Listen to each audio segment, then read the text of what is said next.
What if Atlantis never sank? They say Atlantis drowned in a single night, a city of gold and wisdom swallowed by the sea, its name condemned to myth. But what if it never truly perished? What if it endured not beneath the waves, but within us, its memory encoded in blood, its legacy pulsing through royal veins? From the depths of Plato's dialogues to the bloodlines of medieval kings, a forbidden lineage whispers across time. Beneath crowns and cathedrals lies a secret older than scripture, a thread that binds the lost priests of Atlantis to the Merovingian monarchs of France. Follow the clues, trace the blood. History remembers what the surface forgets. Atlantis, the fabled metropolis purportedly engulfed by the sea, was presumed to have vanished in a single cataclysmic day and night, never to re-emerge. Plato's recounting of this legendary city served as a cautionary narrative, depicting a utopian society undone by hubris, ultimately relegated to oblivion. However, what if this account was not an absolute termination? Consider the possibility that instead of dissolving, Atlantis transitioned into a subterranean existence, not beneath the oceanic expanse, but metaphorically beneath the skin of humanity. Imagine if its collective memory, sophisticated culture, and intrinsic genetic legacy endured within human populations. Furthermore, what if this ancestral lineage not only persisted but exerted influence, reigning from the obscured echelons of medieval Europe?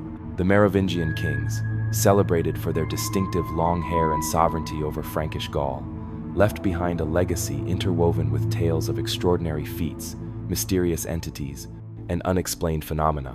Yet, beneath these monarchical narratives lies a provenance far more ancient, profound, and profoundly Atlantean. The common narratives concerning lost civilizations and clandestine dynasties are numerous. However, this particular inquiry resonates with a distinct profoundness. It does not merely echo a myth, but rather murmurs with the weight of deep memory, subtle yet persistent, when one meticulously connects the disparate historical points from Plato's philosophical dialogues to the funerary monuments of the Franks. From esoteric sacred geometry to intricate royal genealogies, an unconventional pattern begins to coalesce. This is not merely a story, but rather a conceptual map leading to an epoch of profound antiquity. We are about to embark upon an exploration into a concealed facet of history where conventional timelines appear to converge and ancestral heritage seemingly retains consciousness. This is a realm where ancient maritime voyagers may have established the foundations of civilization before receding into legend, only to manifest again as sovereign rulers within the sylvan landscapes of Gaul. Could such a proposition hold veracity? Is it conceivable that the descendants of Atlantis occupied European thrones? Could evidence of this truth be intrinsically embedded within their coinage, their grand cathedrals, or their foundational myths of deities and marine-born creatures? This investigation endeavors to meticulously and perhaps persuasively trace this ancestral connection. To ensure access to all revelations history has endeavored to obscure, it is recommended to subscribe for future insights. The narrative invariably commences with Plato. Around 360 BCE, the distinguished Athenian philosopher chronicled two profound dialogues, Timaeus and Critias. Within these texts, an Egyptian high priest conveys to Solon the existence of an insular empire situated beyond the Pillars of Heracles. The Atlanteans, as described, were initially noble, sagacious, and even divinely endowed, until their descent into avarice and cruelty led them to wage war against the known world. Consequently, divine retribution manifested through earthquakes, devastating floods, and ultimately, the sea's complete engulfment of their civilization. While often interpreted as a parable, Plato's account possesses an unsettling degree of specificity. He furnishes precise measurements, names, dynastic lineages, and familial successions, details that transcend the ethereal strokes of myth, instead presenting the stark geometry of inherited memory. Contemporary scholars frequently dismiss these accounts as allegorical, and their assessment may be accurate. However, what if this narrative originated not from imaginative invention, but from ancestral transmission? Consider the possibility that Plato, having been educated in Egypt and an heir to ancient oral traditions, was documenting fragments of a genuine historical event, preserved and transmitted across millennia. His description of Atlantis includes peculiar specifics, concentric arrangements of land and water, a sanctuary dedicated to Poseidon, and a royal lineage tracing its origins to divine parentage. It is this final element, the concept of divine descent, that resonates most powerfully through the corridors of time. The notion of a sacred bloodline is not exclusive to Atlantis. From the pharaohs of Egypt to the emperors of Rome, rulers throughout history have asserted their direct lineage from deities. However, the Atlantean claim possessed a distinct and more selective character. Poseidon, it is recounted, fathered 10 sons with a mortal woman named Cleito, thereby establishing a dynasty that governed 10 distinct kingdoms. Each son presided over his designated realm, yet all remained intrinsically linked by a common origin, a singular bloodline dispersed, an empire fragmented. This motif subtly recurs, often faint and distorted, across numerous cultures. The 10 kings within the Indian Manu cycle, the 10 generations from Adam to Noah in biblical traditions, and the 10 lost tribes of Israel. The number 10 consistently appears, invariably associated with something that has vanished. Amidst these recurring echoes, an intriguing pattern emerges. Certain early European tribes, particularly those situated in western Iberia and southern Gaul, harbored legends of maritime kings and survivors of a great flood, of founding figures who arrived from beyond the sea, bringing with them advanced knowledge, societal order, and royal heritage. They were not perceived as conquerors, but rather as custodians. The Basques, the Etruscans, and even the ancient Britons whispered of enigmatic ancestors who appeared subsequent to a major cataclysm, not to dominate, but to guide. Frequently, their physical descriptions, tall stature, fair hair, blue eyes, and elongated skulls bear an uncanny resemblance to figures depicted in Egyptian murals portraying foreign visitors. Is this a mere coincidence? Potentially. Or perhaps, it signifies a genealogical breadcrumb trail leading to an ancient truth. Yet, for every compelling correlation, there arises an academic objection. Plato's chronological placement of Atlantis over 9,000 years prior to Solon's era positions it long before the construction of the pyramids, the advent of writing, or the development of agriculture. Could such an advanced civilization have existed at such a remote period?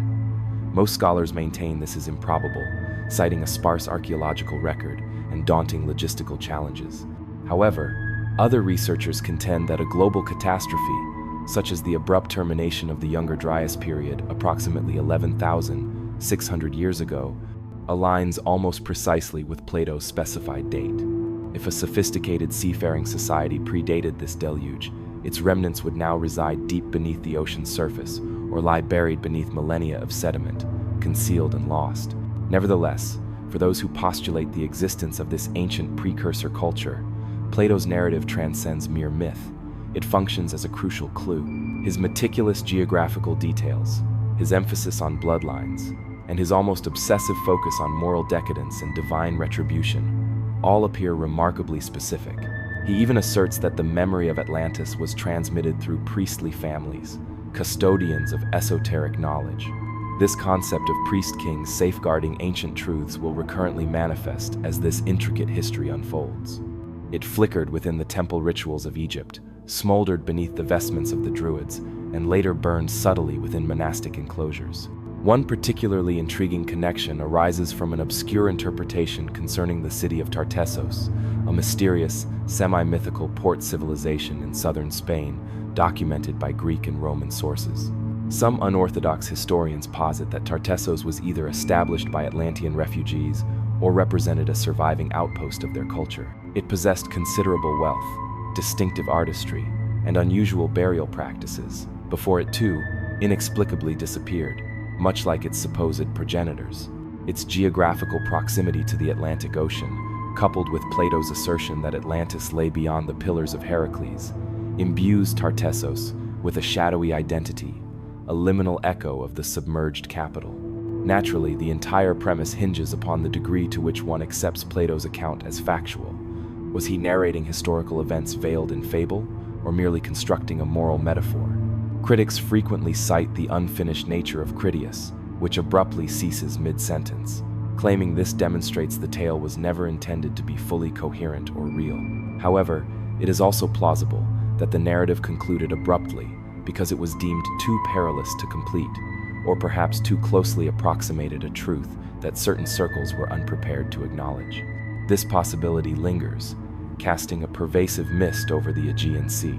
Thus, two primary interpretations remain, Either Atlantis was a fictional construct devised by Plato to impart a lesson on humility to Athens, or it constituted a distorted recollection of a lost civilization whose lineage quietly endured, a civilization whose descendants may have founded the royal houses of Europe, not through military conquest, but through a deliberate ancestral design. If this hypothesis holds any truth, then the Merovingians may not merely be Frankish kings. They may represent the direct heirs of Atlantis. Beneath the intricate layers of pre-Christian European mythology lies a quieter, more elusive resonance, akin to a forgotten melody hovering at the very edge of perception. It can be discerned in fragmented, partially eroded stone carvings, in customs divested of their original divine associations, and in songs remembered solely for their rhythmic cadence. Yet, piece by piece, a distinct contour emerges, one that does not quite align with the known Celtic, Gallic, or Gothic tribal identities. It suggests something far more ancient, something that distinctly recalls the sea. Along the rugged Atlantic coastlines of Iberia and Gaul, ancient megalithic structures, dolmens, menhirs, and stone circles dot the landscape, predating the Roman Empire by millennia. These formations are more than mere grave markers. They appear to embody a sophisticated understanding of celestial mechanics, solstices, equinoxes, and alignments with lunar cycles. Sites such as Karnak in Brittany, with its extensive rows of standing stones, exhibit a mathematical precision reminiscent of Plato's description of Atlantis, a civilization preoccupied with order, symmetry, and astronomical observation. This suggests the deliberate construction of engineers, rather than the perceived wild chaos of primitive tribes. Even more peculiar is the consistent geographical distribution of many of these structures in regions associated with enduring legends of seafaring ancestors. Ancient Basque tales, for instance, narrate the arrival of a people from across the ocean, bringing expertise in stonework and celestial knowledge. The Basque language, Euskara, remains a linguistic anomaly, unrelated to any other known European tongue. While some scholars have attempted to link it to Berber dialects of North Africa or lost Iberian scripts, a minority propose a connection to something more ancient, potentially pre-Diluvian. If such a connection to Atlantis could ever be substantiated, Euskara might represent its last surviving linguistic remnants.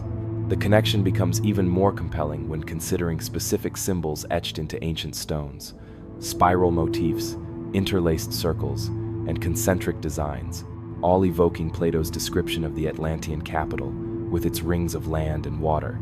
In Brittany, Galicia, and parts of Ireland, these patterns recur with striking frequency, despite the absence of any clear cultural linkage among their constructors. Could this be coincidental? Assuredly. However, it is a type of coincidence that persistently reappears. Furthermore, there is the intriguing matter of metallurgy. The early Bronze Age cultures of Iberia, particularly those situated around the Tagus and Guadalquivir rivers, display evidence of rapid technological advancement often inadequately explained by indigenous development. Suddenly, sophisticated smelting techniques emerged, accompanied by trade with distant cultures. It is as if a comprehensive knowledge base was imported rather than organically evolved. Classical authors such as Herodotus, Diodorus Siculus, and Avienus described Western peoples with unusual customs and profound ancestral memories. Avienus, in particular, detailed a metal-rich land inhabited by the descendants of ancient maritime kings. While none explicitly identified them as Atlanteans, what other identity could they have possessed? Among the Gauls, a priestly class, the Druids, existed. They claimed to possess ancient astronomical knowledge, inherited rather than independently discovered. The Romans were perplexed, and at times intimidated, by them. Julius Caesar recorded that the Druids refrained from committing their teachings to writing, favoring oral transmission. The knowledge they preserved encompassed sacred geometry, flood myths, and invocations to deities associated with the deep. Could these practices represent echoes of an earlier priesthood, displaced by catastrophe and transplanted into the forests of Europe? Even more remarkable is the artwork. In caves spanning from the Cantabrian coast to the Dordogne Valley, Paleolithic images persist, not primitive, but hauntingly precise animals in dynamic motion, human figures in ritualistic poses. Some archaeologists interpret these scenes as reflections of shamanic visions, while others have observed similarities to symbols found on Minoan artifacts and, in a few curious instances, to carvings near Lake Titicaca. A direct link between such geographically disparate cultures would appear implausible unless they shared a common ancestral origin or fled a singular catastrophic event. One particularly enigmatic motif appears on a carved stone from Galicia, depicting a man with elongated limbs standing between two vertical waves, with rays emanating from his head. Scholars typically categorize this as solar symbolism. Others propose it represents a voyager traversing different realms. However, a select few, venturing into speculative interpretations, suggest it portrays an Atlantean king, a lord of both sea and sky, remembered long after the submergence of his empire. Yet all this evidence remains elusive and non-definitive. A symbol here, a myth there, but no verifiable names, no documented kings, no official chronicles, only echoes. The scholar John B. Day once postulated that Indo-European migrations into Europe introduced not merely language but also fragments of memory, narratives of great floods, submerged islands, and noble ancestors lost to time. These were not simply allegories, they served as obituaries for a forgotten world.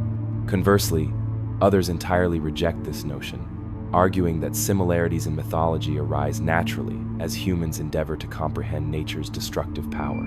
They contend that flood narratives are ubiquitous because rivers invariably flood everywhere, and that circular cities are efficient for defense, not necessarily symbolic of a lost homeland.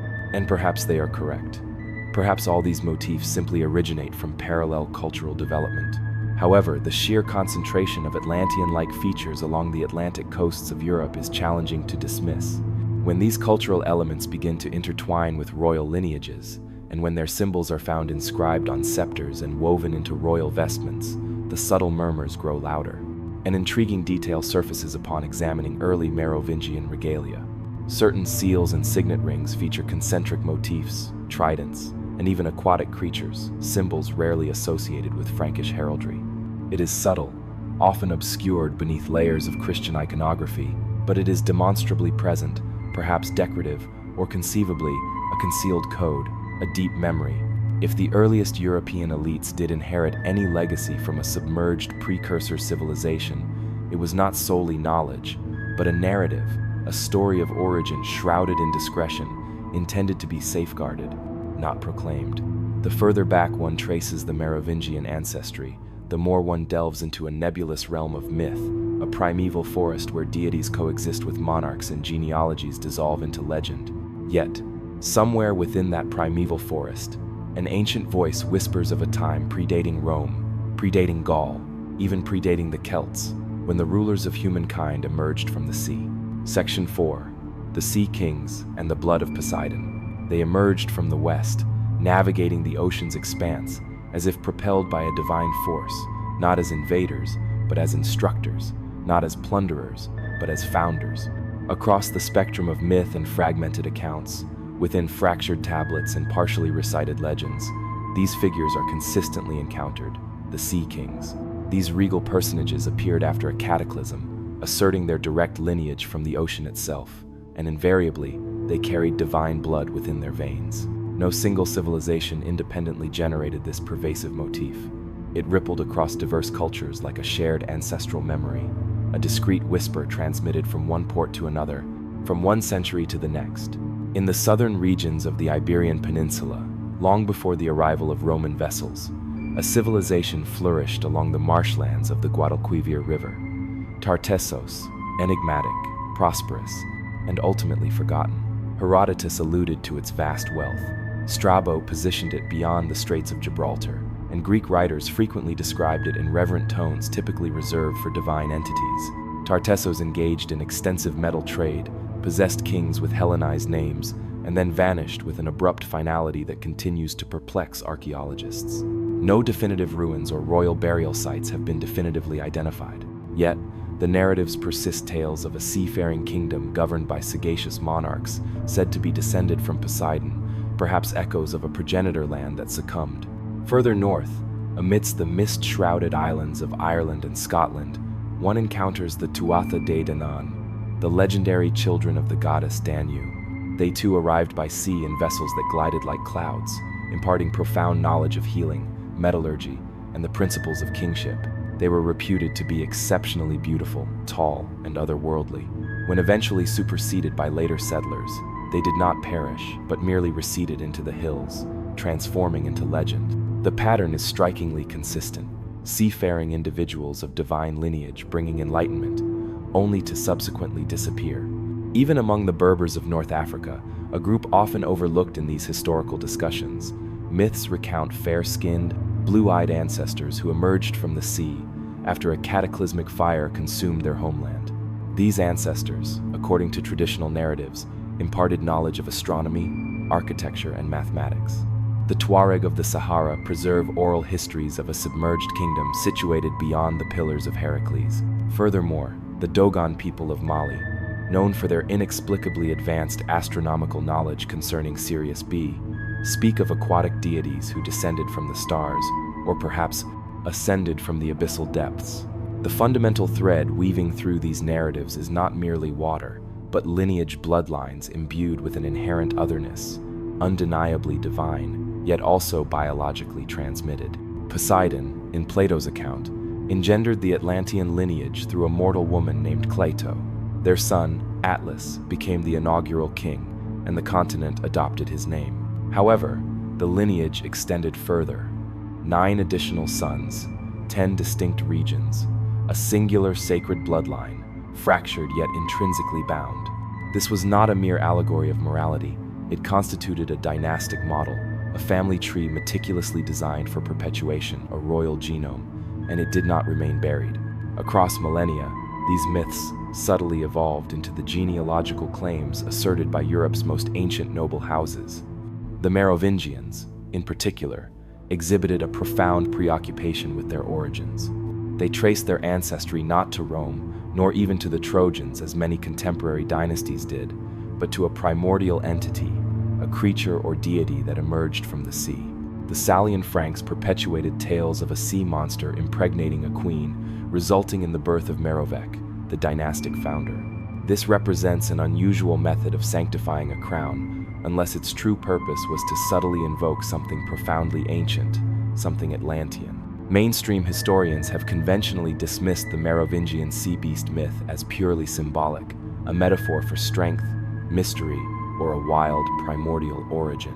However, the intriguing specificity of 2 paternal figures, a mortal king and a maritime entity, bears a striking parallel to the foundational origin story of Atlantis' royal lineage. In both narratives, a godlike figure engages in procreation with a human woman, thereby producing a bloodline that bridges the divine and the terrestrial. It represents the ancient fusion of heaven and earth, with the crucial distinction that, in this instance, the divine emanation arises not from the celestial realm but from the oceanic depths. Even within the Norse sagas, the sea is portrayed as the genesis of wisdom and power. Aegir, the personification of the sea, hosts banquets for the Aesir gods. Njörður, father of Freyr and Freya, imparts fertility derived from the salt spray. The ocean is depicted not merely as a perilous domain, but as a sacred entity, a fount of knowledge, a source of life's renewal. It functions as a portal, a womb, and simultaneously, a grave. A curious artifact, known as the Gundestrup cauldron, discovered in Denmark, is a silver vessel intricately etched with enigmatic figures. One particular panel depicts a horned male figure immersing a human into a liquid, potentially the sea or a symbolic womb of rebirth. Surrounding him are strange, hybrid creatures, part human, part animal. Some scholars interpret this as an echo of ancient initiation rites or the symbolic transmission of divine attributes through a ritualistic immersion or baptism of blood. Others suggest it may represent a literal memory, distorted by the passage of time, indicating that those who possess this knowledge originated from another world, reborn from the sea. Still, skeptics vehemently assert that correlation does not equate to causation, and that myths inherently reiterate common themes, with the sea serving as a universal symbol. While these arguments hold validity, the increasing concentration of Atlantean-like characteristics along the western coasts of Europe and North Africa is difficult to disregard. Precisely the regions Plato indicated were within Atlantis' sphere of influence. What are the probabilities that the most ancient narratives of divine sea kings cluster specifically around the Atlantic seaboard, unless something once traversed from its central expanse? As our investigation progresses, the supporting evidence becomes increasingly anomalous. Seals and mosaics, temple alignments, skeletal remains that defy conventional mapping. Yet, all these elements share a commonality, a thread of lineage transmitted from the sea to the land, from deities to humanity. The Merovingians may have inherited more than a royal seat. They may have inherited a memory of kings who preceded all other kings. And perhaps even now, that ancient bloodline retains a deep recollection of its aquatic origins. The deluge was not merely an event of inundation. It represented a definitive demarcation in time, an impermeable barrier between what once existed and what was subsequently permitted to be remembered. Virtually every ancient culture recounts a great flood, a catastrophic event dispatched to cleanse corruption, sin, or hubris. The Sumerians preserved the narrative of Ziusudra. The Hebrews recounted the story of Noah. The Greeks spoke of Deucalion and Pyrrha, who repopulated the earth by casting stones over their shoulders. In each iteration, something or someone survived, bearing a secret, a lineage, or a specific charge. Among biblical interpreters, the descendants of Noah frequently receive particular attention. His sons, Shem, Ham, and Japheth, are traditionally believed to have repopulated the continents. However, certain heterodox theologians and mystics, particularly within Gnostic and esoteric traditions, have long conjectured about a fourth line, an unnamed survivor, a seed of profound knowledge discreetly carried forward. This lineage, it is speculated, did not settle in Canaan or Anatolia, but journeyed westward, beyond the familiar world, to implant something entirely different, a memory, a grand design. It is from this conceptual void that certain royal genealogies derive their most audacious assertions. Not all bloodlines meticulously trace their ancestry to Shem or Japheth. A select few, often symbolically, allude to a more veiled source, a flood king who possessed intimate knowledge of the stars and tides, and who established cities at the water's edge. What endures is less a specific name than an archetype, the water walker, the lawbringer, the individual who retained what others had forgotten. Now, we delve into the more obscure realm of the Merovingian dynasty, that enigmatic early lineage of Frankish kings who governed portions of what would ultimately become France, Belgium, and the Rhineland. Most medieval monarchies traditionally enveloped themselves in the legacy of Rome, borrowing Caesar's eagles, Augustus's laurels, and Constantine's cross. The Merovingians, however, diverged. Their distinctive symbolism originated from an alternative source: their uncut long hair, their foundational myth involving a bestial origin, their reverence for sacred springs, and their subtle invocation of a royal destiny predating the establishment of the Christian Church. All these elements suggest an inheritance of a different nature, not merely cultural, but intrinsically biological. Merovec, their legendary progenitor, was said to have had two fathers. One was Clodio, a recognized Frankish warlord.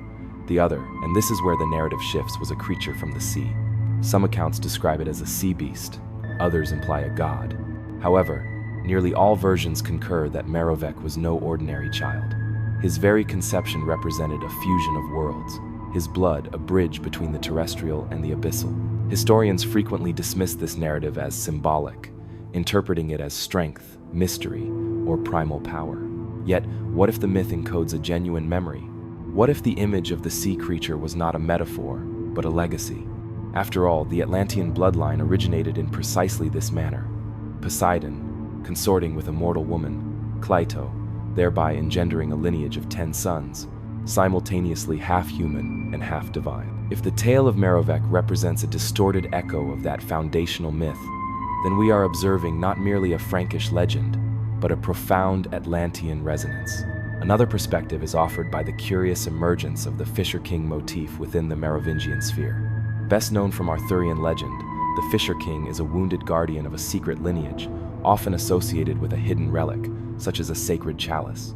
Some interpretations integrate him into the Grail tradition. Others position him as a custodian of a royal bloodline connected to divine ancestry. However, medieval romances frequently imply that this king descends from a lineage set apart, not by conquest, but by inherent origin. Scholars have linked the earliest manifestations of the Fisher King to Frankish sources, suggesting a symbolic reflection of Merovingian identity. Then there is the matter of nomenclature. Within Merovingian records, certain royal children are assigned names constructed with strange, archaic formations, names that do not conform to Germanic or Latin conventions. Some even exhibit a linguistic resemblance to Iberian and Berber names, hinting at ancestral ties not to the Rhine or Danube, but to the opposing shores of the Atlantic. This would be readily dismissed if not for the evidence derived from burial sites. Certain Merovingian tombs contain grave goods that appear unusually non-European. Amulets adorned with spiral motifs, carvings of sea creatures, and geometric pendants resembling those discovered in Iberian necropolises dating back to the Bronze Age. One particularly controversial assertion, never accepted within mainstream academia, posits that the Merovingians may have possessed a form of flood knowledge, not as myth, but as preserved scientific understanding. In certain monastic codices from the Carolingian era, annotations suggest an awareness of pre-Christian flood chronologies that align more closely with Mesopotamian timelines than with biblical ones. Who authored these annotations? Who preserved them? Who ensured their transmission? Mainstream scholars, of course, maintain that the Merovingians were simply a Germanic dynasty shaped by local customs, eventually converting to Christianity and subsequently supplanted by the Carolingians. However, by meticulously following the more subtle indicators, the symbology, the apocrypha, the faint whispers in early court records, one begins to discern something more anomalous. A family that claimed an authority transcending mere divine right. A family that, from its very inception, enveloped itself in secrecy, in aquatic symbolism, and in origin myths far predating Christ or Caesar. Perhaps the most compelling evidence of all is the subsequent fate of the Merovingians. For a lineage purportedly so minor, so provincially significant, their erasure was executed with suspicious thoroughness following their downfall. Royal annals were systematically rewritten. Merovingian bloodlines were deliberately obscured, concealed, or forcibly integrated into other dynasties. Even the church seemed eager to suppress their unique identity. Why such urgency to overwrite their history, if they were merely tribal kings, unless what they carried was not merely a crown, but a profound key to an ancient secret? The Chronicle of Merovec is multifaceted, a legend, a riddle, a protective veil for something ineffably ancient. He stands at the genesis of a royal lineage that somehow feels incongruous with its historical epoch, neither truly Roman nor entirely pagan, neither wholly Christian nor definitively barbarian. Merovec marks the confluence where established memory encounters profound myth. Depending on the narrative, he was either a blessed monarch imbued with divine touch or a biological anomaly, born from something beyond the surf. The widely disseminated account posits the following. While already pregnant by King Clodio, the Frankish queen engaged in sea bathing and was either visited by or violated by a peculiar marine entity. The result was Merovech, a child with two fathers, one mortal, the other monstrous, or divine, or perhaps neither. Historical records are meticulously ambiguous, a vagueness that itself fuels suspicion. Why include such a tale at all if not to preserve some coded truth? Had they sought mere prestige, they could have asserted descent from Troy or Rome, as other dynasties did. Instead, they leaned into a narrative of profound antiquity, something resistant to conventional categorization. The creature in question is never explicitly named. It is variously translated as a sea monster, a deity, or simply a beast from the depths. In a few rare accounts, it is described as a quinator, a five-horned sea creature, a term found nowhere else in European mythology.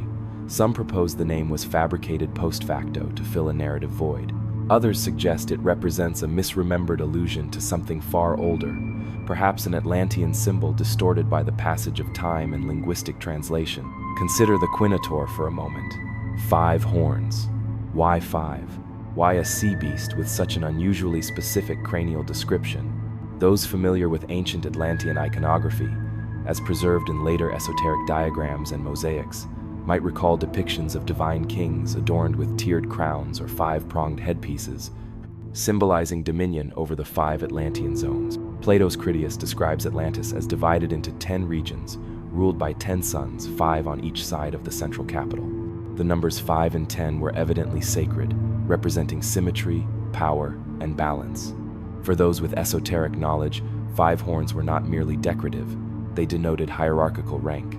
One obscure Frankish engraving, found in a church in Metz, depicts a long-haired king flanked by 2 hybrid creatures, part fish, part human, holding tridents. Scholars typically interpret these as Christianized sirens. However, the visual language is incongruous. The figures are neither menacing nor seductive, but rather convey reverence and loyalty, perhaps functioning as guardians.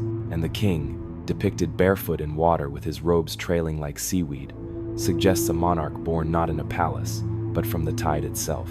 Naturally, medieval chroniclers exhibited little tolerance for such ambiguities. Subsequent historians endeavored to sanitize the Merovingian narrative, rendering it more compatible with Christian lineage. They omitted the sea beast, emphasizing Merovec's valor in battle, reconstructing him as a warrior king. Nevertheless, fragments of the original story persisted in marginalia, in illuminated manuscripts, and in symbols discreetly woven into royal garments long after his demise. A trident here, a spiral pendant there. Not extensive, but just sufficient. Even the name Merovech possesses uncertain etymological roots. Some postulate its derivation from mer, the ancient Frankish and Latin root for sea. Others argue it signifies famed fighter, an interpretation that feels suspiciously convenient. However, the aquatic etymology lingers like salt upon stone. Merovech, of the sea, born from it, defined by it. As the Merovingians consolidated their power, their peculiar customs intensified. They did not merely govern, they practiced isolation. Unlike later European monarchs who forged dynasties through strategic alliances, the Merovingians favored endogamous unions, a quiet echo of the Atlantean aspiration to preserve blood purity. They resided separately from their own courts, inhabiting remote villas or sacred groves. Most notably, they steadfastly refused to cut their hair. Long hair, they believed, was a potent symbol of divine authority, a relic of their primeval origin. When a Merovingian ruler was deposed or disgraced, his hair was ritually shorn, not simply as punishment, but as an act of symbolic erasure. This obsession with hair was not unique. Ancient depictions of Poseidon, the divine progenitor of Atlantis' royal line, invariably portray him with long, flowing locks. The connection between power and hair is ancient. Samson possessed it, as did the kings of Sumer. However, the Merovingians were not merely imitating scripture.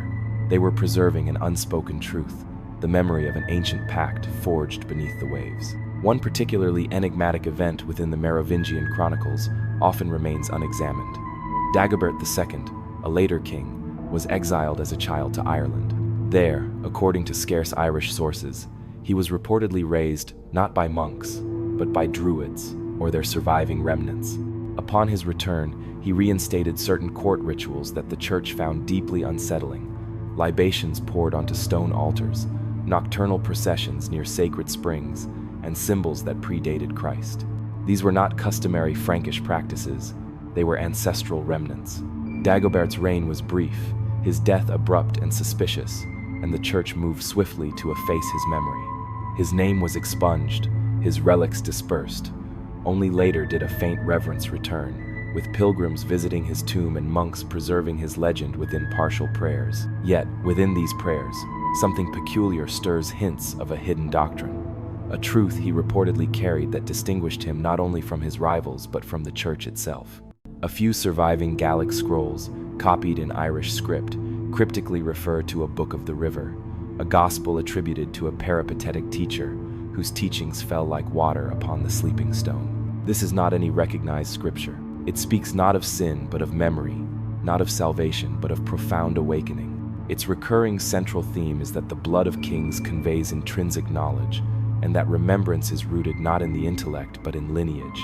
Even more remarkably, some fragments of this gospel, reportedly discovered interred in a reliquary at Moyenmoutier Abbey, refer to a city surrounded by the sea, fashioned in circles, where the first voice was taught. The city is unnamed, yet the phrasing is unmistakably Atlantean. Could Dagobert have possessed a copy of this text? Could it have been clandestinely transported westward during his exile, or preserved by the druidic orders who fostered him, men who, even under the guise of Christianity, still guarded older truths? The Priory of St. Dagobert, a now destroyed site once located near Stenay, was long rumored to house documents incongruous with official church doctrine: hidden vaults, uncatalogued scrolls, and seals bearing trident motifs. In 1889, a clergyman claimed to have discovered a vault beneath the former chapel. containing human bones and a codex bound in blue leather, written in two distinct hands. He was swiftly silenced, and the site subsequently sold off. The codex vanished. Then there is the secret Gospel of John, a known Gnostic text which, while not directly linked to Dagobert, contains similar language, divine descent, sacred knowledge, and creation through memory. It speaks of an invisible lineage preserved through those who recall their origins. These themes would have been considered heretical in 7th century Gaul, but potentially irresistible to a king who believed his origins were more ancient than Rome itself. Dagobert's coinage also merits scrutiny. Unlike his predecessors, his coins conspicuously lack the customary Christian symbols, no crosses, no Cairo monogram. Instead, they feature a sunburst and a fish, symbols that are maritime, pagan, and possibly inherited. The fish motif reappears in graffiti discovered within the crypt of St. Dagobert Church, a single-line drawing of a creature that is part man, part sea beast, holding what appears to be a circular map. Is this a coincidence or a subtle homage to an Atlantean past? Subsequent to Dagobert's assassination, a peculiar succession of events unfolded.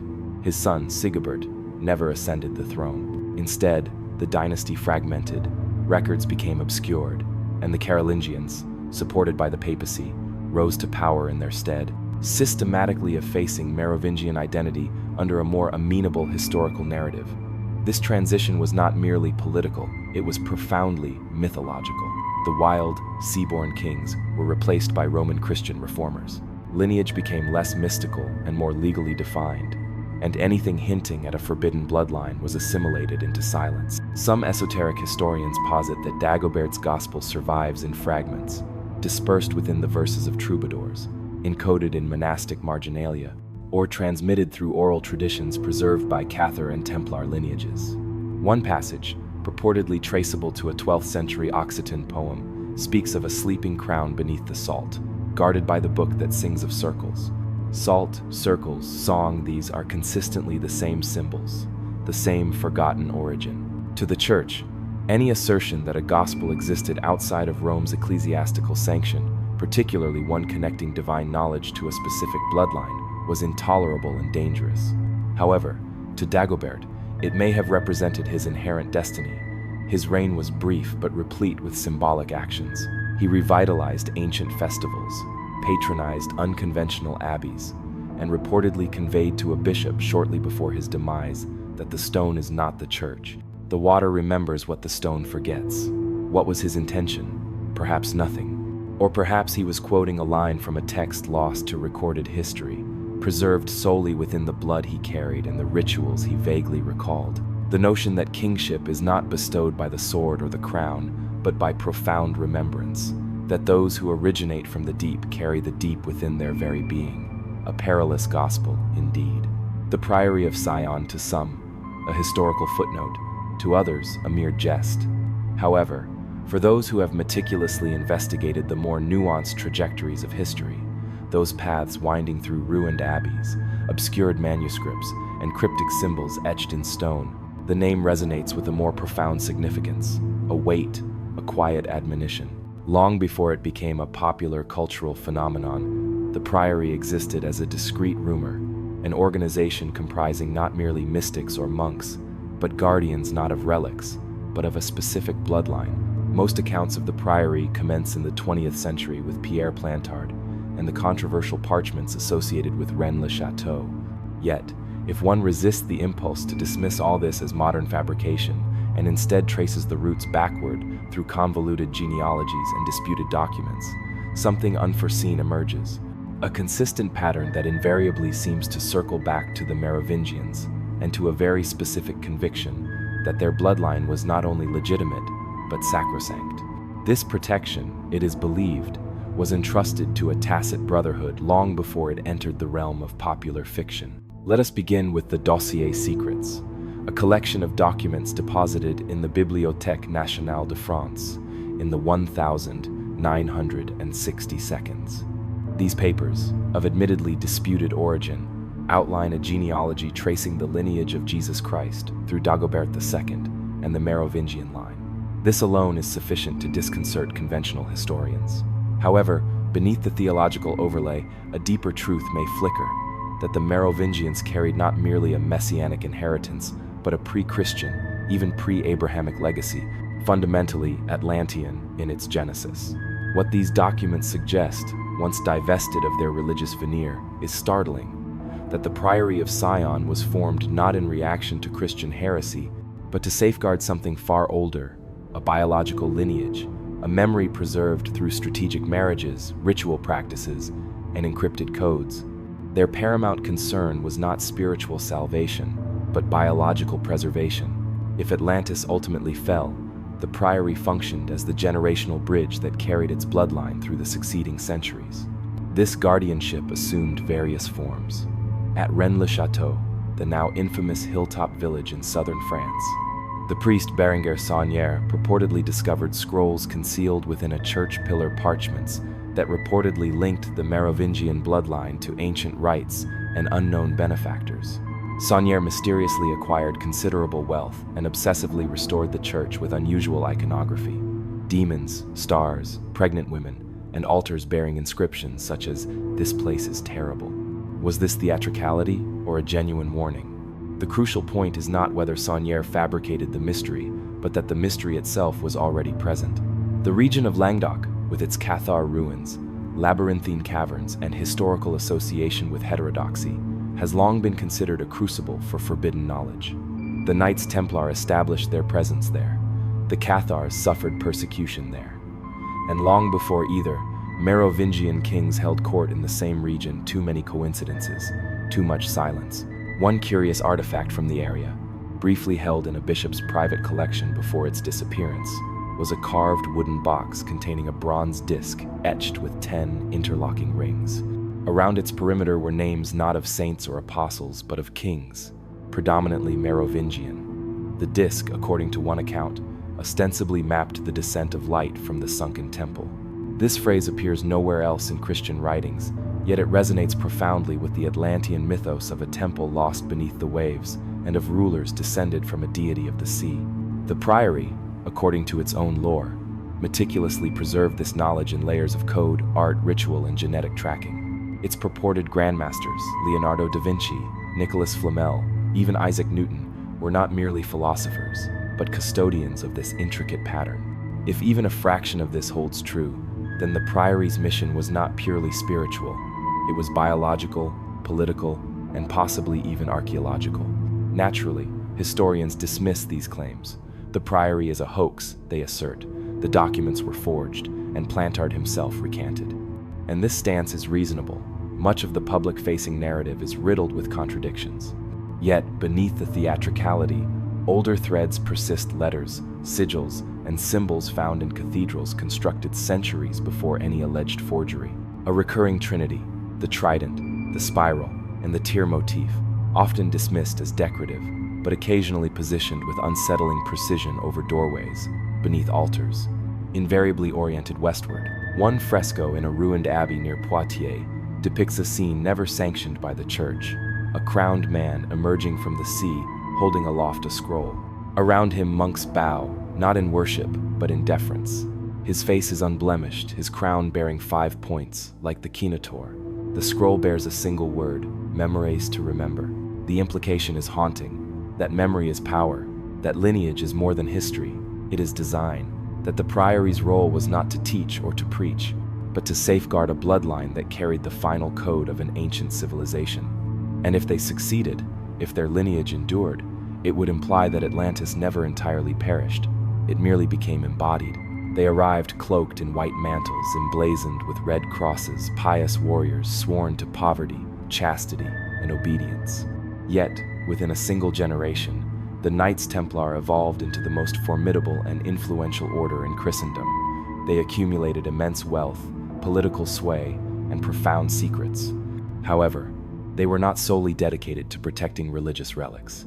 Behind the outward display of swords and sanctity, beneath their vast banking networks and extensive military outposts, they may have guarded something far more ancient than the Temple Mount: a bloodline, a memory, a map to an empire long forgotten and possibly submerged.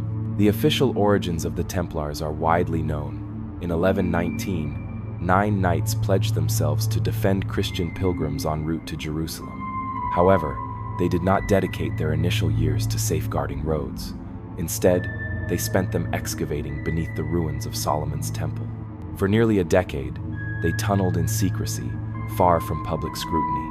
What were they seeking? And, more intriguingly, who directed them to dig in that specific location? According to esoteric traditions, echoed in obscure Arabic manuscripts discovered centuries later, the Templars unearthed scrolls, relics, and potentially a blueprint of ancient knowledge, not merely Hebrew scripture, but pre-Abrahamic maps, geometries, and star charts, traces of a civilization older than any Jerusalem had ever known. Some whispers even suggest they were not pursuing Solomon's legacy, but rather the architects of Atlantis. Upon their return to Europe, the order experienced an explosive rise in prominence. Granted papal exemption, they were answerable to no monarch. They established commanderies strategically along ley lines, constructing strongholds at ancient Celtic and megalithic sites. In Languedoc, they planted their banners in regions where Merovingian kings once held sway. In Portugal and Aragon, their churches were meticulously aligned with celestial bodies, invariably near bodies of water, always shrouded in silence. In some of their chapels, notably in Tomar and Leon, the architectural designs are strikingly unconventional. Octagonal towers, crosses integrated within spirals, and floor patterns echoing concentric rings, the very pattern described by Plato for the Atlantean capital. Perhaps these were merely decorative, yet their consistent recurrence is uncanny, especially when one realizes that some of these structures incorporate stones repurposed from Gallo-Roman or even pre-Roman temples, each marked with tridents, sunbursts, and fish-headed figures. Certain Templar seals depict two knights riding a single horse, a symbol, they claimed, of their initial poverty. However, an alternative interpretation suggests a dual heritage, the fusion of two distinct bloodlines, mortal and divine, Christian and pre-Christian. A seal discovered in Provence, and subsequently discreetly removed from public exhibition, depicts a crowned head emerging from the sea. The inscription, though eroded, is legible. Rex ex undis, the king from the waves. Then there is the enigmatic case of Jacques de Molay, the last Grand Master. Under torture, he not only confessed to spitting on the cross, a claim widely believed to be fabricated, but also to worshipping a mysterious head known as Baphomet. Scholars have long debated the etymology of the name, proposing everything from a corrupted version of Muhammad to a Gnostic symbol. However, buried within a 14th century alchemical manuscript is an alternative interpretation. Baphometus, father of wisdom from the deep, a deity of memory, a progenitor of kings, not demonic, but Atlantean. De Molay was immolated at the stake in 1314. Yet, prior to his execution, he reportedly issued a solemn curse, directed not only at his persecutors but at Rome itself. He proclaimed that knowledge would return, that the lineage would once again assert itself. If the Templars were indeed custodians of that lineage, their ultimate stand was not against France or the papacy, but against erasure, against the pervasive act of forgetting. The connection becomes even more convoluted when one traces the surviving Templar assets. After the suppression of the order, many knights reputedly fled to Scotland, where they are said to have embedded their esoteric knowledge within Rosslyn Chapel. Constructed with improbable precision, the chapel features hundreds of intricately carved cubes, each reportedly representing a musical frequency or tone. Hidden among the designs are depictions of maize and aloe plants, species unknown in Europe at that time. Some interpret this as evidence of pre-Columbian contact. Others suggest it indicates something more profound, that the Templars possessed maps, transmitted through the bloodline they protected, perhaps originating from a civilization that once traversed oceans. At the very heart of Rosslyn Chapel lies a concealed chamber, sealed since its construction. Rumors persist that it contains scrolls, genealogies, or potentially even the remains of a king unlisted in any recognized lineage. One legend asserts that the crypt holds the head that remembers, wrapped in cloth, crowned with silver, and sealed in a stone box marked with an 8-pointed star, an Atlantean symbol of resurrection. Skeptics maintain that this is all romantic fantasy, a product of centuries of myth-making, and they are not entirely incorrect. The Templars undoubtedly attract legendary embellishment. However, the consistency of the recurring patterns is difficult to disregard. Their preoccupation with water, their systematic application of sacred geometry, their clandestine alignments with forgotten royal lineages, and, Most compellingly, their presence in precisely the regions where Merovingian power once reached its zenith. What if the Templars were not a spontaneous order of devout knights, but rather a continuation, a reactivation? What if their founders were descendants of those who had perpetually safeguarded the bloodline through the priory, through the remnants of Dagobert's legacy, through whispered rites transmitted in the shadows of Languedoc? In that scenario, their crusade was never primarily about Jerusalem. It was fundamentally about memory, about the arduous task of recovering what the Great Flood had submerged. In this light, their destruction was not a matter of heresy. It was a strategic containment, an effort to ensure that the secret of Atlantis, still pulsating through royal veins, would never again fully surface. Blood retains memory, even when the conscious mind forgets, even when historical narratives are suppressed and names are rewritten. Something persists within the genetic code, a whisper embedded in the double helix, a memory that transcends linguistic articulation. In the endeavor to ascertain whether a bloodline originating from Atlantis could have survived through the Merovingians and beyond, genetics presents an intriguing, often discomforting, reflection, one that does not merely recount stories, but quietly validates or complicates the narratives we believe we comprehend. The Merovingians effectively receded from political power by the 8th century. Their territories were seized, their legends absorbed, and their sacred symbols were repurposed by the Carolingians and their papal allies. However, lineages are not analogous to crowns. They do not respect geographical borders. They subtly permeate, they endure. And through centuries of intermarriage, migration, and discrete alliances, descendants of the Merovingian line did not vanish.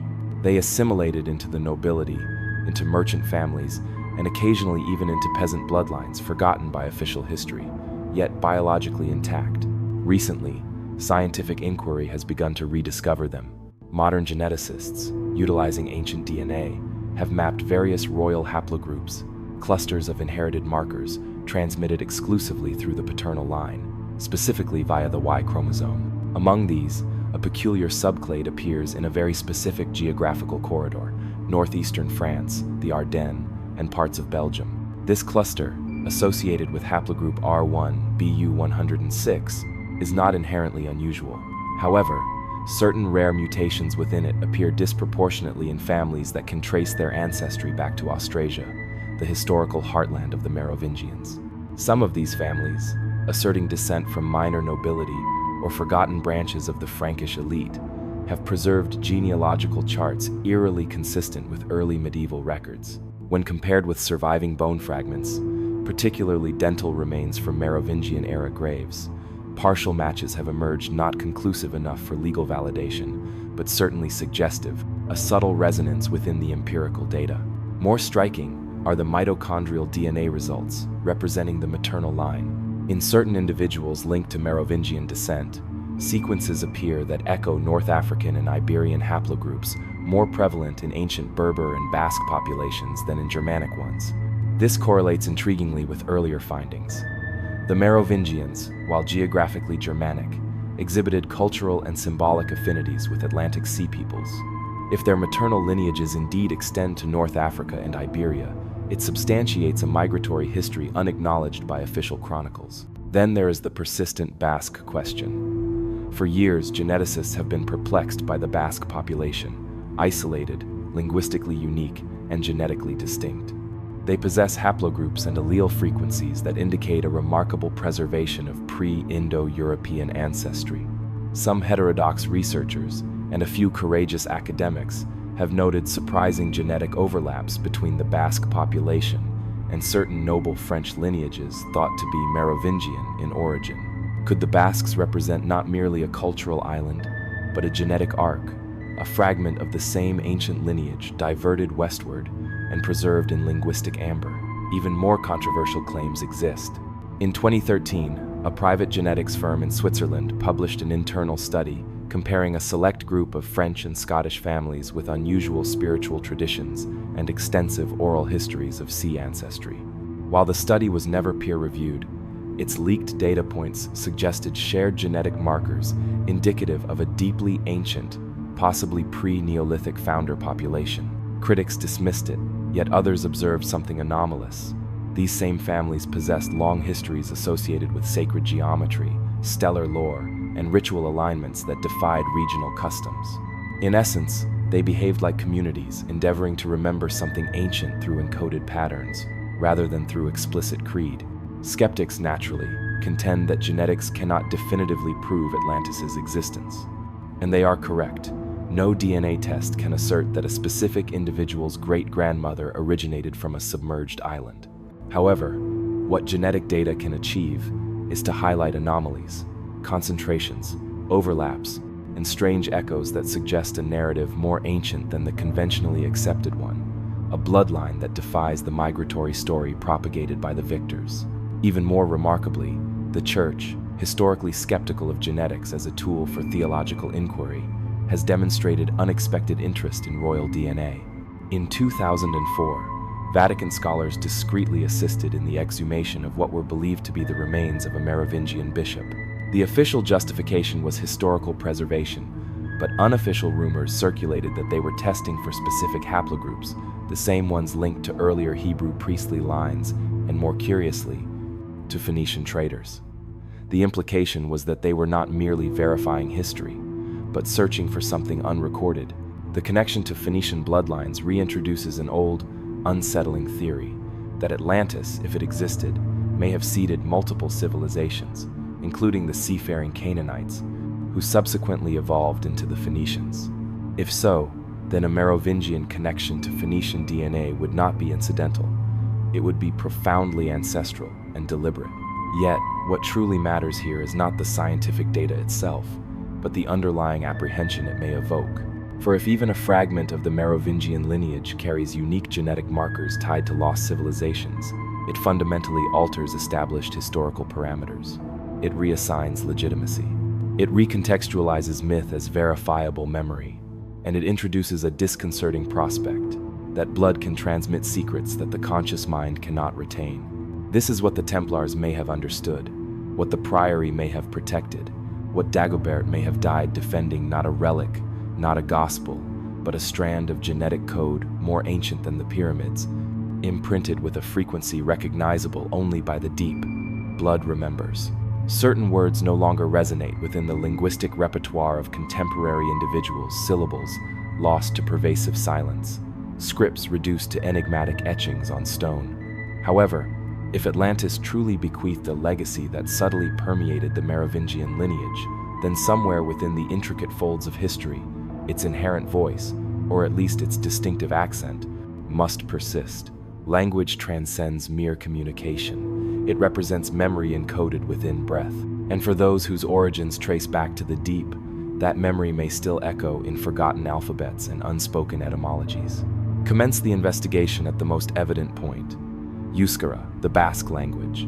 A linguistic isolate, it belongs neither to the Indo-European family nor to any other recognized linguistic group.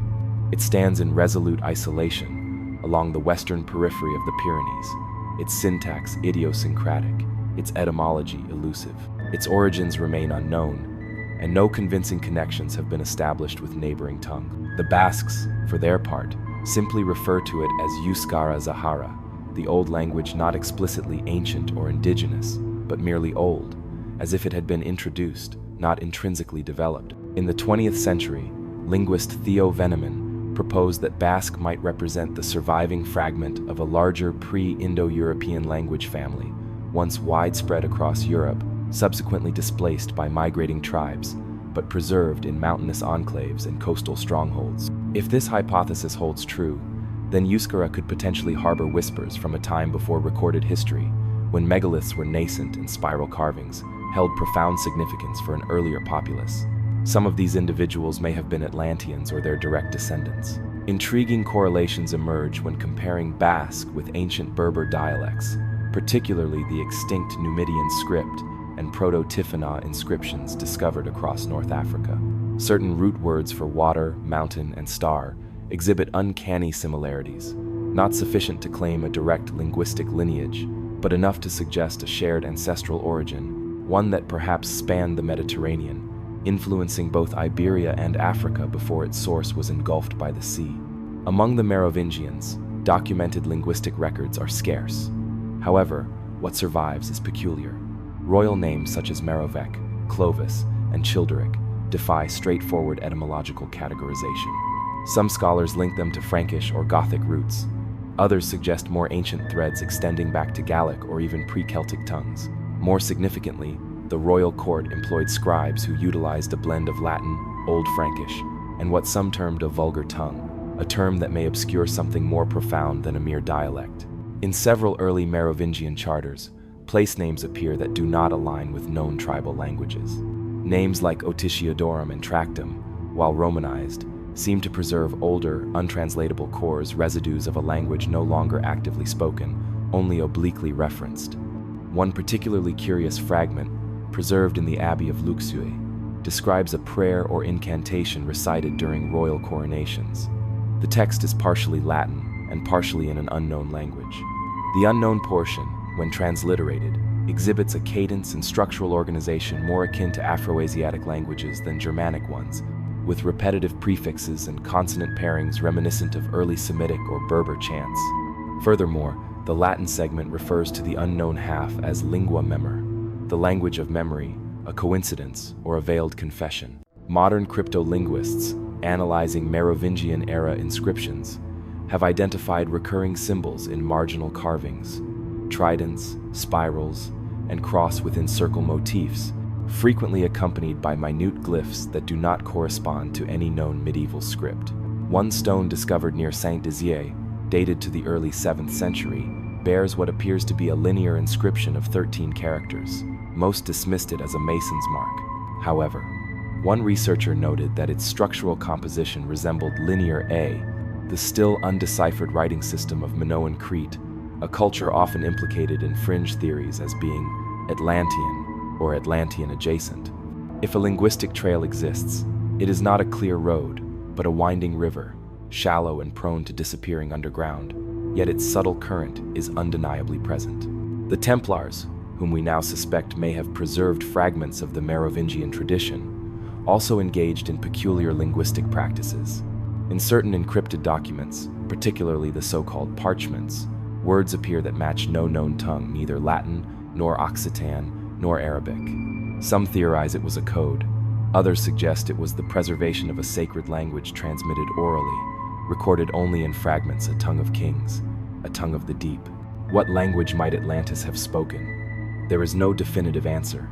Plato's descriptions of their discourse were vague, but he did emphasize their profound preoccupation with law, geometry, and cosmology.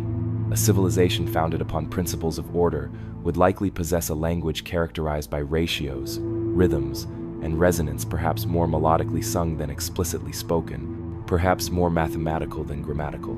The surviving traces, if indeed that is what they are, suggest something phonetic yet fluid, focused less on direct denotation than on vibrational meaning, on comprehension through memory.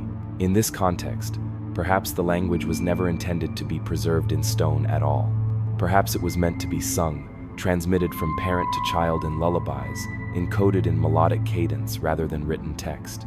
Perhaps the Atlantean tongue never truly perished because it never fully existed on paper. Instead, it endured in rhythm, in tone, in the distinctive manner a Merovingian king pronounced a blessing, or in the peculiar chants intoned by monks in a forgotten corner of Burgundy, long after Latin had become the official language of the Church. The language of the lost kings may never be fully known, but its faint shadow extends across the tongues of Europe, like a long receded tide, leaving behind peculiar remnants. And somewhere, in a secluded glen, or beneath an abbey, or within the hushed sanctity of a stone chapel resonating with unsanctioned melodies, that ancient tongue may yet murmur its final syllables, awaiting recognition. History is not exclusively authored by its victors. It is also edited, redacted, and systematically rewritten by those most apprehensive of what lies beneath the surface. Few institutions have wielded the editorial pen with greater ferocity than the medieval church, not out of malevolence, but from a profound apprehension. Apprehension of the ancient. Apprehension of that which cannot be baptized, taxed, or canonized. And nowhere did that apprehension run deeper than in the discreet campaign to efface the Merovingians and the more ancient memory they may have perpetuated. When the Carolingians ascended to power in the 8th century, their rise was framed as a divine rectification. The Merovingians, as chronicled by the scribes, had become indolent, corrupt, and ineffectual kings in name only, their hair long, but their swords sheathed. Pepin the Short, with papal sanction, seized the throne, initiating a comprehensive and often brutal rebranding of the Frankish world. However, beneath this political maneuver lay a deeper imperative: to dismantle a lineage that asserted a fundamentally different form of authority, not political, not military, but ancestral. The Merovingians did not merely rule, they emanated authority. Their power was not derived from conquest or ecclesiastical endorsement. It was innate, inherited. There was an untouchable quality about it, and that rendered them dangerous. The Church, striving to centralize doctrine and control, could not tolerate a dynasty whose power originated from something more ancient than the keys of St. Peter. Evidence of this erasure is visible in historical records. Following Dagobert II's assassination, entire decades vanish from royal chronicles. Reigns are truncated, names are omitted. In monastic scriptoria, scribes began systematically replacing Merovingian symbology with Roman Christian equivalents. Spiral motifs were transmuted into crosses. Tridents were chipped into staves. Sacred springs, once utilized for royal coronations, were bricked up, diverted, or rededicated to saints not destroyed, but subtly rebranded, domesticated. Simultaneously, rumors of heresy began to circulate around certain abbeys, particularly those in the Languedoc and Moselle regions, where Merovingian influence had been most potent. Monks were accused of preserving foreign rites.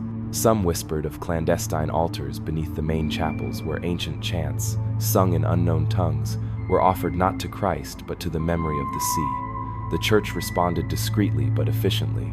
These abbeys were absorbed, reformed, or, in extreme cases, systematically dismantled stone by stone. One of the most revealing incidents involved the Abbey of Orval, situated in what is now southern Belgium. In the early 9th century, a cache of manuscripts was reportedly discovered during renovations. These documents, now lost, allegedly contained references to the city that circled the sea and a crown of memory not forged by men. Within weeks, the abbot was replaced, and the manuscripts disappeared. A century later, a chapel was constructed over the site, dedicated to a local martyr whose historical account was suspiciously vague. The Church was not alone in its endeavors. The Carolingians, and subsequently the Capetians, meticulously reshaped the royal narrative. They promoted genealogies that connected them to Troy, to David, to anything scripturally sanctioned, but never to Merovec, never to the sea. One curious 11th century manuscript, housed in the Vatican's private archives, contains a marginal note beside a heavily edited Merovingian lineage: Sanguis submare, let the blood remain beneath the sea. Was this a directive to a copyist, or a hushed prayer? Even visual records betray the cover-up. Early Merovingian art featured wave patterns, sea creatures, and unusual star configurations. Later dynasties replaced these with swords, saints, and scrolls. Where kings once stood barefoot in water, they now sat on thrones of stone, immovable, inviolable. This transformation was not merely artistic, it was profoundly ideological. Yet, despite the concerted effort, despite the passage of centuries, fragments survived. A coin here bearing a trident that no one bothered to efface, a fresco, partially damaged by fire, depicting a king with luminous eyes and sea foam at his feet, and, most persistently, a belief among certain families in rural France and Occitania that their lineage derived not from Rome or from saints, but from those who remembered. Some even maintained traditions incompatible with Catholic dogma: ceremonial ablutions in moonlit streams, salt preserved not for consumption but for offerings, and fireside narratives of kings who emerged from the depths, bearing knowledge within their very bones.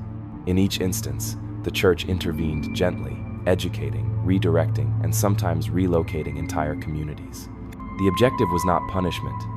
It was containment to slowly submerge the profound past within the shallows of official memory. But why undertake such extensive measures? Why not simply allow the old myths to dissipate? Because myths are not inherently dangerous. Blood is. And if the Merovingian lineage carried not merely tradition, but biology, a code, a memory, a trace of something that once ruled before the deluge, then its very existence posed a fundamental threat. A challenge to every papal bull, every coronation rite, every symbol of terrestrial authority. It implied that power could originate not from heaven, but from a time before heaven had a designated name. It signified that Atlantis had living heirs. Maps can be deceptive, or rather, They reveal only the truths explicitly sought from them. Coastlines are distorted, mountains are disproportionately rendered, and entire civilizations vanish with a cartographer's mere stroke. However, sometimes maps preserve what historical chronicles deliberately efface, not overtly, not boldly, but in subtle shadows, in margins, in precise alignments. And if one observes with sufficient scrutiny and patience, a faint specter of Atlantis begins to emerge beneath the parchment, not beneath the ocean, but beneath the very soil of France. At first consideration, the notion itself appears preposterous. Atlantis is invariably imagined as a submerged continent far west of the Pillars of Heracles, modern Gibraltar, with the cold, vast Atlantic serving as its sepulchre. Yet, not every tradition situates it there. In certain Arabic and Moorish accounts, notably the writings attributed to Al-Idrisi and Al-Masudi, references are made to a land of profound knowledge engulfed by the earth, not by waves, and a kingdom that was forgotten rather than annihilated. These accounts speak of survivors, skilled navigators who fled eastward, not westward, towards Iberia, towards Gaul. Consider one particular forgotten map, the Tabula Peutingeriana, a Roman road map now housed in the Austrian National Library, which has long perplexed historians. It distorts the known world into a surreal ribbon, stretching the Mediterranean like a continuous highway. However, in one specific section, just north of Massilia, modern Marseille, an unusually marked symbol appears, a triple-ringed circle devoid of any town name. Scholars have dismissed it as a cartographic flourish. Yet, in light of Plato's description of Atlantis' concentric rings of land and water, the resemblance is striking. More curiously, nearby place names in that section refer to ancient Gallic tribes believed to have originated from the western waters, according to Caesar's own commentaries. Another intriguing discovery in a 14th century Catalan atlas, meticulously drawn by the Majorcan cartographer Abraham Cresques, depicts a king seated in what is now central France. He wears no cross, no fleur-de-lis.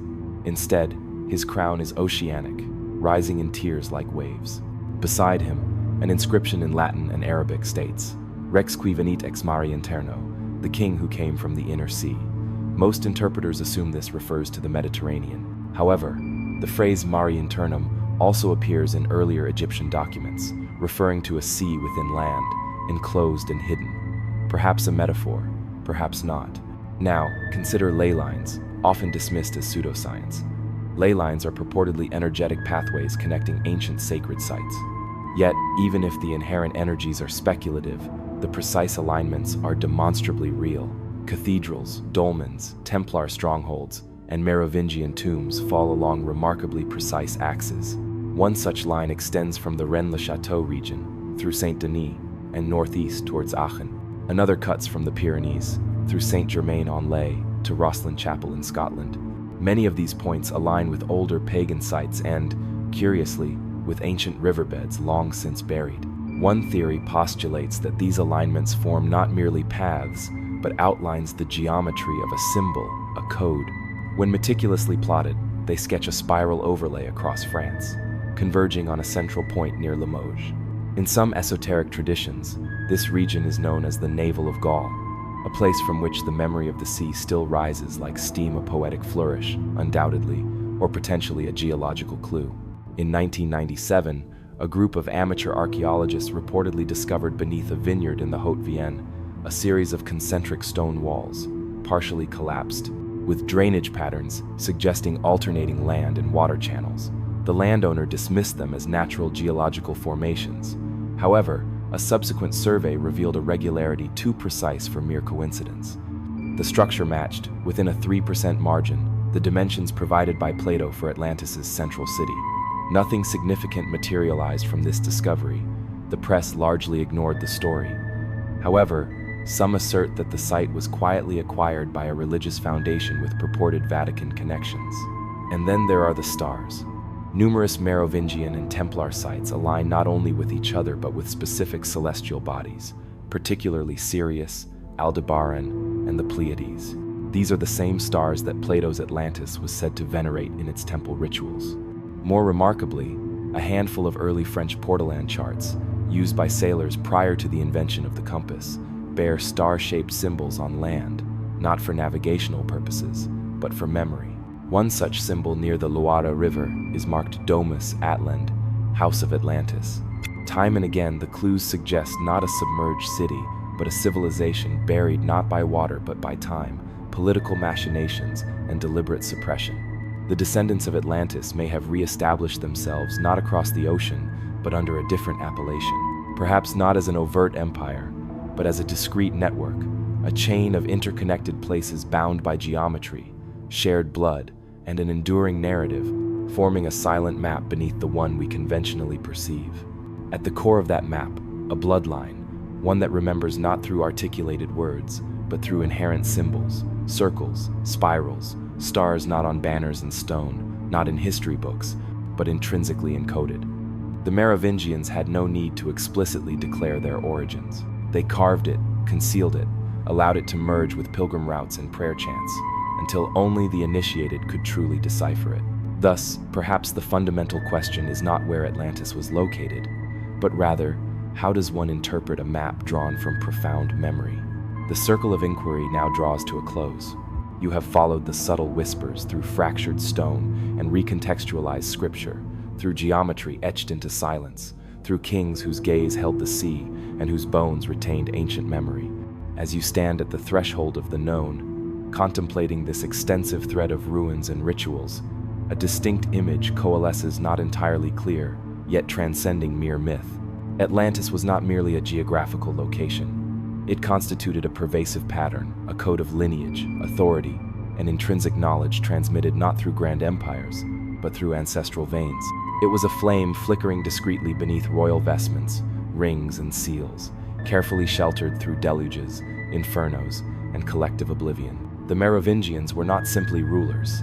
They were enduring reminders, living archives of a forgotten order, descended not merely from deities or primordial beasts, but from those who steadfastly remembered what the world assiduously endeavored to forget. And memory, it demonstrably proves, is remarkably resilient to submersion. The church attempted to erase it, the crown sought to obscure it, the very tides of history strive to overwhelm it. Yet, the bloodline, though bent, did not fracture. It receded into the shadows, adopted new names, married into politically safer houses. It concealed its symbols within spiral chapels and inscribed its language onto forgotten hillsides. It patiently waited, as steadfast as stone, until someone eventually sought it not for material treasure, not for spiritual salvation, but for its intrinsic narrative. Because authentic stories, in turn, also remember you. Therefore, when you next traverse a ruined chapel in France, or encounter a name that evokes the essence of sea salt and starlight, or discern a spiral where only linear forms ought to be, listen intently. It may be the past itself rekindling its memory through you. It may be Atlantis whispering, not from beneath the waves, but from beneath the very ground upon which you stand. Rest now. The intricate map endures, even when your eyes are closed.